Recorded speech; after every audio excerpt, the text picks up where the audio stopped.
নমস্কার বন্ধুরা, আমার একটা চ্যানেলে আপনাদের সবাইকে স্বাগত। চলে এলাম একটা অন্যরকম রান্না নিয়ে। যেটা বানাচ্ছি সেটা হচ্ছে রসম। রসম হচ্ছে একটা সাউথ ইন্ডিয়ান ডিশ। এখানে সাউথ ইন্ডিয়ান থালিতে আপনারা এই রসমটা পাবেন। এটা একটা পাতলা ওয়াটার বেস হয়।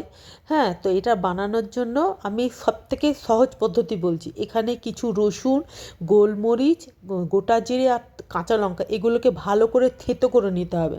এটা আপনারা হামালদিস্তাতে থেতো করবেন। আমার কাছে হামালদিস্তা ছিল না বলে এটা আমি এরকম মানে স্ল্যাবের উপর পেতে এরকম করে থেতো করে নিয়েছি। আর পারলে আপনারা শিলনোড়া তো থেতো করবেন, এটাকে আপনারা পেস্ট করবেন না, বারবার বলছি থেতো করে নেবেন।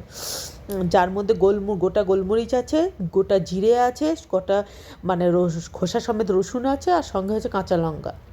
এবার একটু তেঁতুল গুলে রেখেছিলাম। এবার একটা বাটিতে তেঁতুল জলটা বার করে তেঁতুলের পাল্পটাকে বার করলাম। আর পরে আমি এটাকে ছাঁকনি দিয়ে ছেঁকে নিয়েছি যাতে এর মধ্যে দুনিয়ার সমস্ত নোংরাটা বেরিয়ে যায়। এটা ছাঁকনিতে ছেঁকে নিয়েছি। এবার এর মধ্যে দিয়ে দিলাম হচ্ছে একটুখানি হলুদ, আর এর মধ্যে দিলাম যেটা থেতো করে রেখেছি সেইটা মশলাটা বেশ খানিকটা। এর মধ্যে কিছু টমেটো টুকরো টুকরো করে এই টমেটোটা দিয়ে দিলাম, আর সঙ্গে দিলাম কারি পাতা। আমার কাছে শুকনো কারি পাতা ছিল, আপনারা কাঁচা কারি পাতা দিতে পারেন।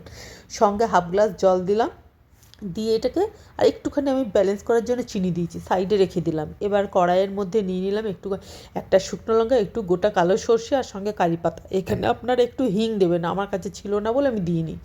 আর যে মশলাটা থেতো করেছিলাম ওটা দিয়ে দিলাম। দিয়ে ওর মধ্যে ওই যেটা টমেটোর মিক্সচার করেছিলাম সেটা দিয়ে দিলাম ওর মধ্যে। এবার দিয়ে দিলে হচ্ছে পরিমাণ মতো নুন।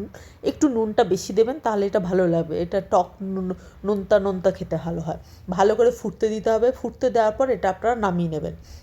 আর যখন কাউকে পরিবেশন করবে এটাকে আপনারা একটুখানি ছেঁকে দিতে পারেন। তো প্লিজ কেমন লাগলো একটু জানাবেন। সবাই ভালো থাকবেন, ধন্যবাদ।